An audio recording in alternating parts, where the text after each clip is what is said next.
प्रेमाची गोष्ट या मालिकेच्या येणाऱ्या भागांमध्ये एक जबरदस्त ट्विस्ट आपल्यासमोर येणार आहे. पकडला गेलेला अभिषेक सावनीच्या मदतीने सागरच्या तावडीतून सुटला गेला. परंतु चलाक मुक्ता सावनी अभिषेकला बेसावत ठेवत कशाप्रकारे तडक अभिषेकची बायको अनुची भेट घेऊन तिला सगळ्यांसमोरच आणत सावनीला आणि अभिषेकला मिरचीची धुरी देऊन उलट टांगत कसा धडा शिकवणार आणि योग्य तो न्याय करणार, हे सगळे आपल्याला या व्हिडिओमध्ये पाहायला मिळणार आहे. त्यामुळे व्हिडिओ अगदी शेवटपर्यंत नक्कीच पहा.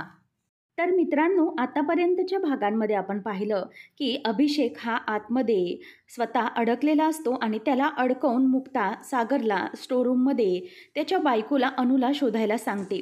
कारण आता या सगळ्यामध्ये तिला एक पुरावा सापडलेला असतो की अभिषेक बरोबर स्टोरूममध्ये कोणीतरी आहे. परंतु या सगळ्यामध्ये सागर मुक्तावर चिडतो, परंतु मुक्ता त्याला रिक्वेस्ट करते की प्लीज सागर, आतमध्ये कोणीतरी आहे, तुम्ही शोधा.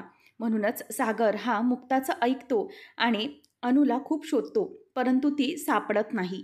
कारण चलाक अभिषेकने तिला एका कपाटामध्ये लपून ठेवलेली असते आणि ती सापडत नाही. म्हणून सागर बाहेर येतो. मुक्ता देखील आतमध्ये जाऊन बघते, परंतु तिकडे कोणीही नसतं.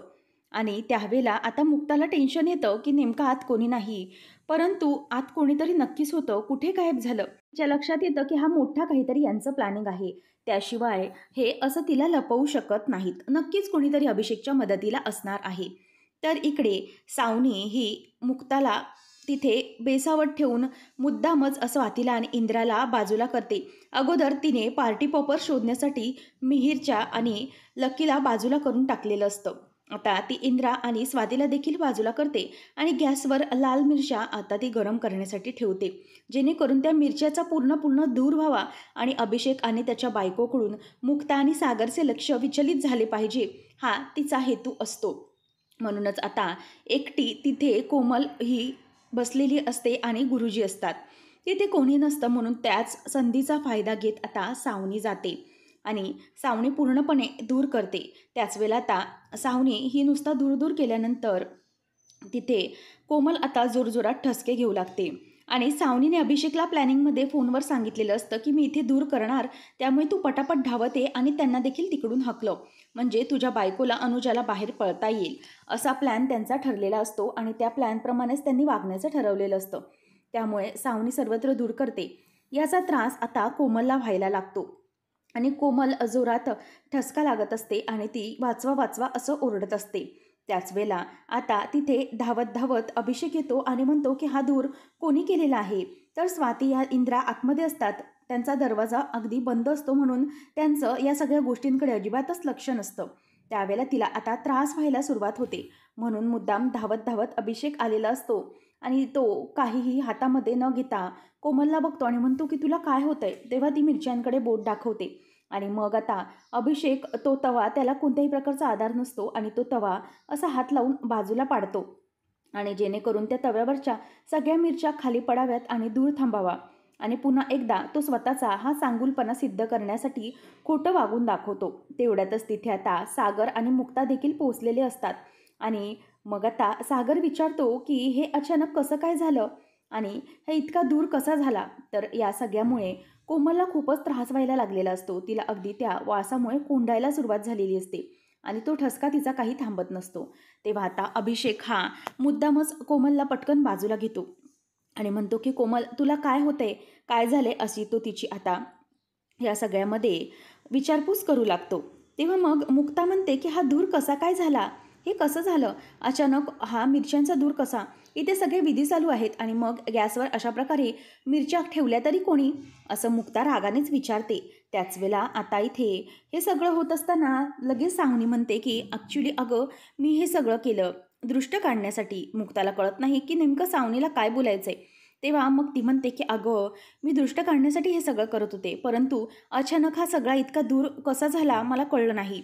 आपली कोमल ना खूप सुंदर दिसत होती, तसं स्वातीताई आणि मी एकमेकींशी बोललो म्हणून मी हे सगळं करत होते आणि भाजलेल्या मिरच्या उपयोगी पडतील म्हणून मी तशाच त्या ठेवत होते, असं ती बोलत असते. तेवढ्यातच आता तिथे इंद्रा आणि स्वाती बाहेर येतात आणि सगळेजण बघतात तर त्या अभिषेकचा जो काही हात असतो तो चांगलाच भाजलेला असतो आणि मग आता ते त्याला पाणी देतात आणि म्हणतात की जरा बसा तुम्ही इथे बसा. तो म्हणतो की माझी काळजी करू नका, तुम्ही कोमलकडे बघा, कोमलची अवस्था खूप खराब झालेली आहे, असं सगळं ती म्हणत असतात.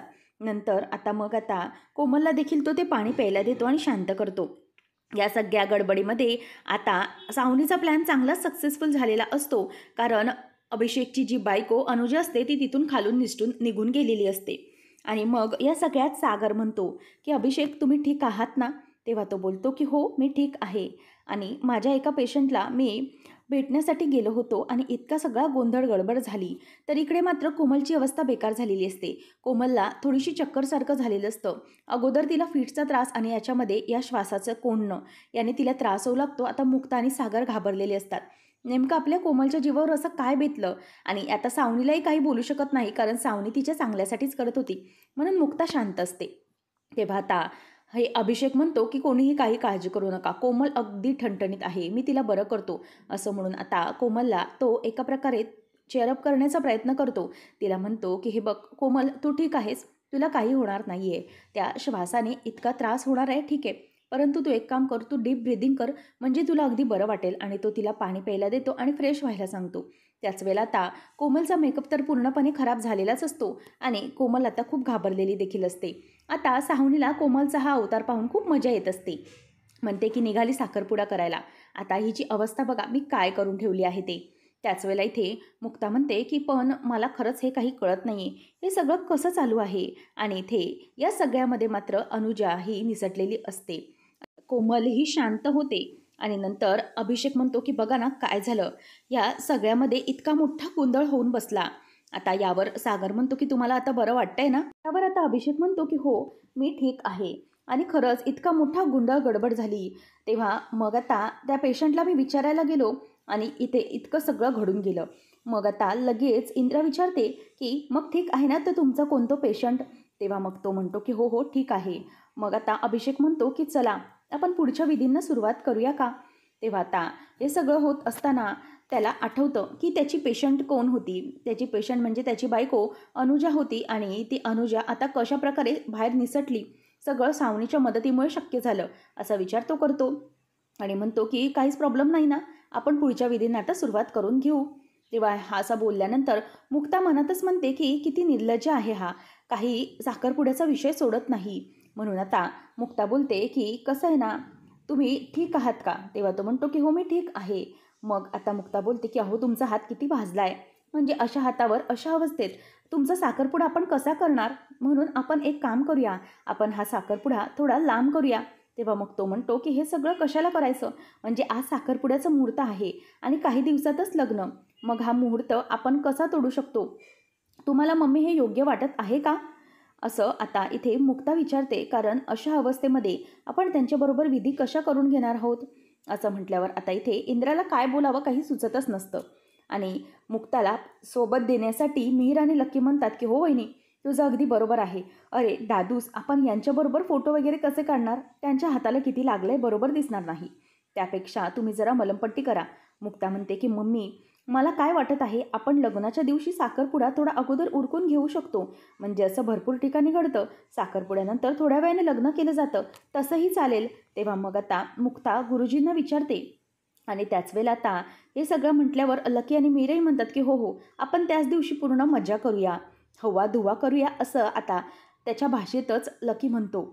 मग मिहीरचं आणि लकी म्हटल्यानंतर इंद्रालाही त्यांचं पटतं. आणि मग आता मुक्ता म्हणते की चालेल ना, असा तर काही प्रॉब्लेम नाही आहे. त्याच वेळेला आता इथे गुरुजीही मुक्ताची साथ देतात. सुदैवाने गुरुजी म्हणतात की हो हो नाही, म्हणजे तुमचं अगदी बरोबर आहे, कारण का आजच्या दिवशी इतका मोठा अपशकुन घडून गेलेत, म्हणजे आजचा दिवस काही मुहूर्त योग्य नव्हता असं आम्हालाही वाटतं. म्हणूनच आता मलाही असंच वाटत आहे की आपण एक काम करूया, आपण हा जो काही मुहूर्त आहे ना तो टळून जाऊ देत, आपण त्या लग्नाच्या दिवशी साखरपुडा उरकून घेऊ शकतो, असा काही प्रॉब्लेम नाही आहे. तसंही जी साखरपुड्याला बसणार आहे मुलगी, तिची अवस्था मला जरा काही बरोबर वाटत नाही, म्हणून हरकत नाही, आपण त्या दिवशी साखरपुडा उरकून घेऊ. असं म्हटल्यावर आता इथे मुक्ताला जरा बरं वाटत असतं आणि तिला चैन पडते, कारण फायनली मुक्ताचं ऐकलं जातं आणि थोड्या वेळासाठी तरी कोमलचं आयुष्य वाचतं. परंतु मुक्तासाठी ही डेडलाईन असते. ती विचार करते काही करून मला आता या 2-4 दिवसांमध्ये अभिषेकचा खरा चेहरा सर्वांसमोर आणला पाहिजे. आता मुक्ता, मिहीर आणि लकी पुन्हा ठरवतात की आता पुढे काय करायचं आहे. तेव्हा आता मुक्ता घडलेला सगळा प्रकार त्यांना सांगते की खाली त्याची बायको आली होती, परंतु त्याने काहीतरी मोठं कारस्थान केलं आणि तिला तिकडून पळवून लावलं आहे. तर आता मुक्ता विचार करते की त्याची बायको आली नाही, परंतु आपण आता काय करायचे. तिच्या डोक्यात थोडासा प्रकाश पडू लागतो की तिथे बायकोला मी शोधायला जाणार होते, परंतु तेवढ्यातच इथे घरात हा प्रकार घडला, हा धुराचा प्रकार घडला. नक्की नेमकं काय आहे. हा अभिषेक एकटा कसं करेल, नक्की त्याला कोणी मदत करतंय का. तिला असं मनामध्ये यायला लागतं की बहुतेक मला असं वाटतं की नक्की याच्यामध्ये त्याच्याबरोबर तिसरी कोणीतरी व्यक्ती आहे, असा संशय आता मुक्ताला येऊ लागतो. मग मुक्ताच्या समोर जरा सावनी येत असते, कारण प्रत्येक वेळेत सावनी अडसर निर्माण करते. त्याचा मोबाईल नंबर शोधण्यापासून ते त्याच्या फोन हातात घेतल्यापासून ते खाली इथे दूर करेपर्यंत सावनी कुठे कुठे दिसते. मग नक्की मुक्ता विचार करते की खरंच असं काही असेल का, ही सावनी असं काही करत असेल का. परंतु मुक्ता त्यावेळेला तो विषय सोडून देते आणि नंतर मुक्ता म्हणते की त्याची बायको आली नाही आहे, पण तिचा नंबर तर मला पाठ आहे, मी तिला कॉल करते आणि पुढे काय ते बघूया. म्हणून आता मुक्ता त्या नंबरवर कॉल करते आणि कॉल करून ती बोलते की मला जरा माझ्या जुन्या मैत्रिणीचा नंबर सापडला आहे, ती आहे का समोर. म्हणजे तेव्हा मग ती म्हणते की हो, मी अनु बोलत आहे. तेव्हा मग आता मुक्ताला तिचं नाव कळतं. मग मुक्ता म्हणते की अनु, मला ना जरा तुला भेटायचं आहे. अगं, मी तुझी शाळेमधली मैत्रीण आहे, आपण मागे भेटलो होतं, असं सगळं ती खोटं खोटं सांगते. तेव्हा मग ती म्हणते की ठीक आहे, चालेल, आपण भेटूया. आता अभिषेक त्याच्या कामामध्ये पूर्णपणे बिझी असताना अनु ही मार्केटमध्ये मुक्ताला भेटायला येते आणि त्याच वेळेला आता इथे तिला आठवतं की हीच ती मुलगी होती जी अभिषेक बरोबर होती आणि म्हणूनच ती तिच्याशी बोलायला सुरुवात करते. मुक्ता आता तिला सुरुवातीला बघते, कारण तिचा जो काही म्हणजे पाठमोरा केसांपासूनचा चेहरा तिला दिसलेला असतो.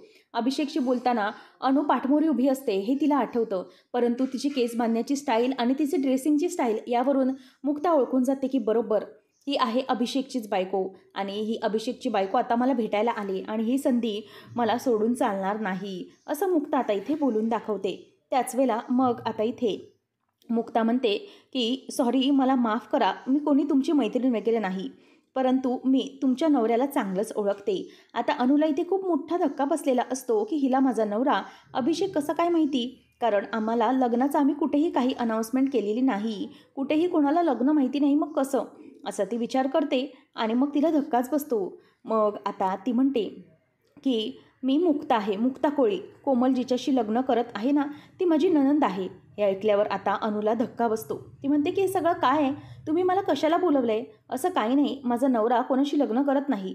तेव्हा ती मानायलाच तयार नसते. मुक्ता म्हणते की हे बघ, मला माहीत आहे तुझ्या नवऱ्यावर तुझं खूप प्रेम आहे आणि त्याने हे सगळं लग्न वगैरे तुझ्यापासून लपवून ठेवलं आहे, परंतु एक गोष्ट विचार कर, जर त्याने असं लपवून ठेवलं आणि तुला सोडलं तर मग तू आता पुढे काय करणार आहेस. जो मुलगा स्वतःच्या आनंदासाठी, माझा बदला घेण्यासाठी दुसऱ्या मुलीशी लग्न करण्यासाठी तयार झाला, पैशासाठी, तर तो पैशासाठी कधी तुलाही सोडू शकतो, याचा तू विचार करतेस का.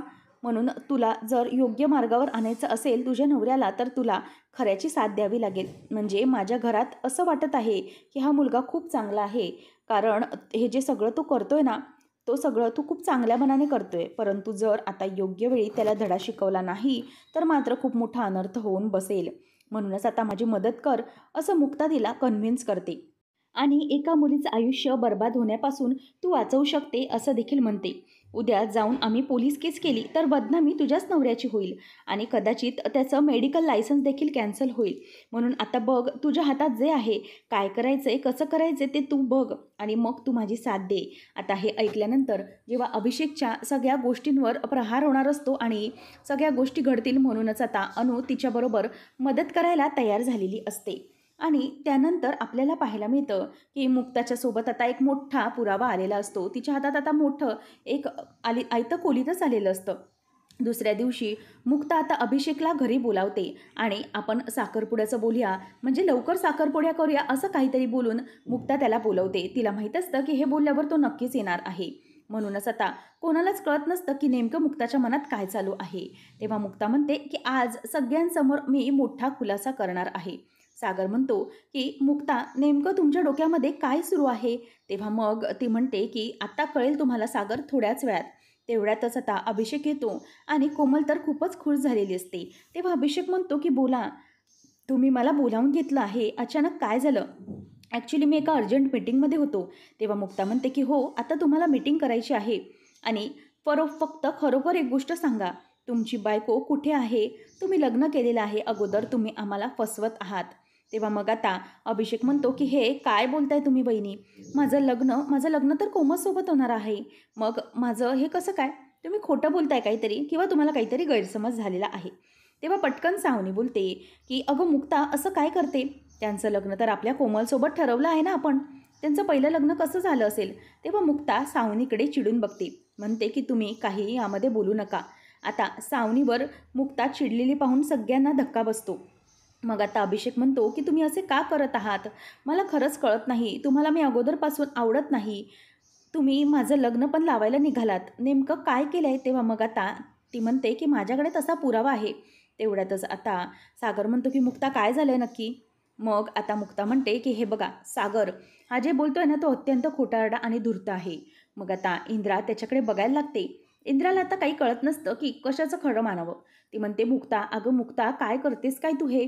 आणि ती मुक्तावर आता ओरडते. तेवढ्यातच आता इथे अभिषेक म्हणतो की तुमच्याकडे याचा काय पुरावा आहे की माझं लग्न झालेलं आहे? तुम्ही उगीचच काहीही बोलू नका. माझं लग्नच झालेलं नाही आहे तर?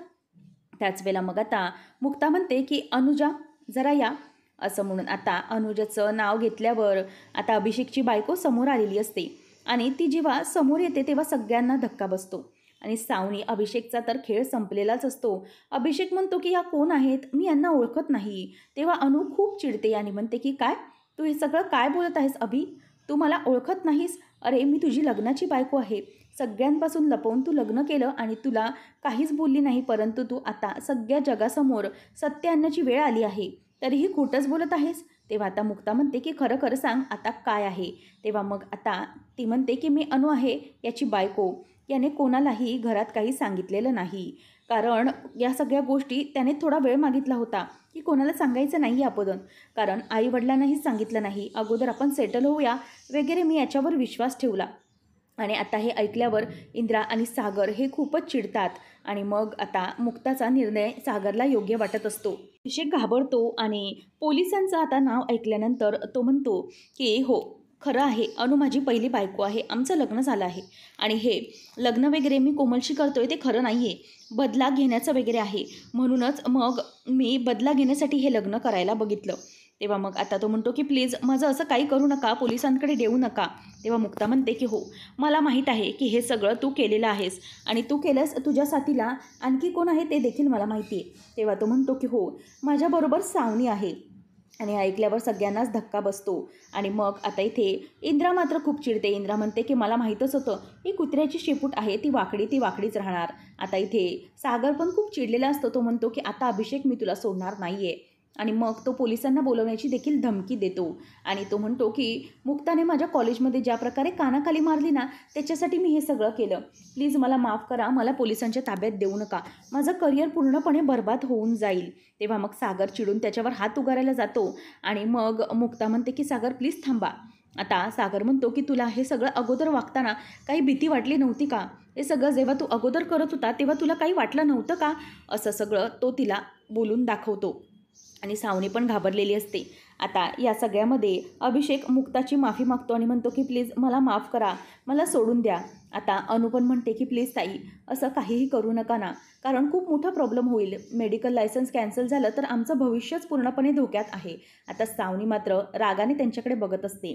आता मुक्ता म्हणते की ठीक आहे काहीही करा, परंतु असं आता करायचं नाही आहे. आणि मुक्ता यावेळेला अभिषेकला सोडून देते, कारण फक्त अनुच्या चेहऱ्याकडे बघून. आणि अभिषेक तर त्यावेळेला वाचतो, कारण त्याला मुक्ताच्या मनाचा मोठेपणा कळतो. तो मुक्ताची माफी देखील मागतो, परंतु सावनी मात्र त्यांच्याकडे बघत असते. मुक्ता म्हणते की मम्मी तुम्ही ना बरोबर बोलायचात, कुत्र्याचं शेपूट सावनी आहे, वाकडं ते वाकडंच राहणार. म्हणूनच सावनी इथून निघ आता, पुन्हा इथे यायची हिंमत करायची नाही. आता आदित्यचं जे काही करायचं ना ते मी आणि सागर बघून घेऊ, परंतु तू आता इथे यायचं नाहीस. मग आता इथे असं म्हणून त्याला सांभाळायला आम्ही समर्थ आहोत. ती सावनीला घराबाहेर काढते आणि मुक्ताच्या या निर्णयामुळे सगळेजण खुश झालेले असतात. सागरला मुक्ताचा आणखीनच अभिमान वाटत असतो. आता या सगळ्यामध्ये पुन्हा एकदा मुक्ताने कोळी कुटुंबाला आणि कोमलला वाचवलेलं असतं. त्यामुळे आता पुन्हा एकदा कोळी कुटुंबाची मुक्ता ही बेस्ट सून सिद्ध झालेली असते आणि सावनीचा चॅप्टर आता इथे पुन्हा एकदा क्लोज झालेला असतो.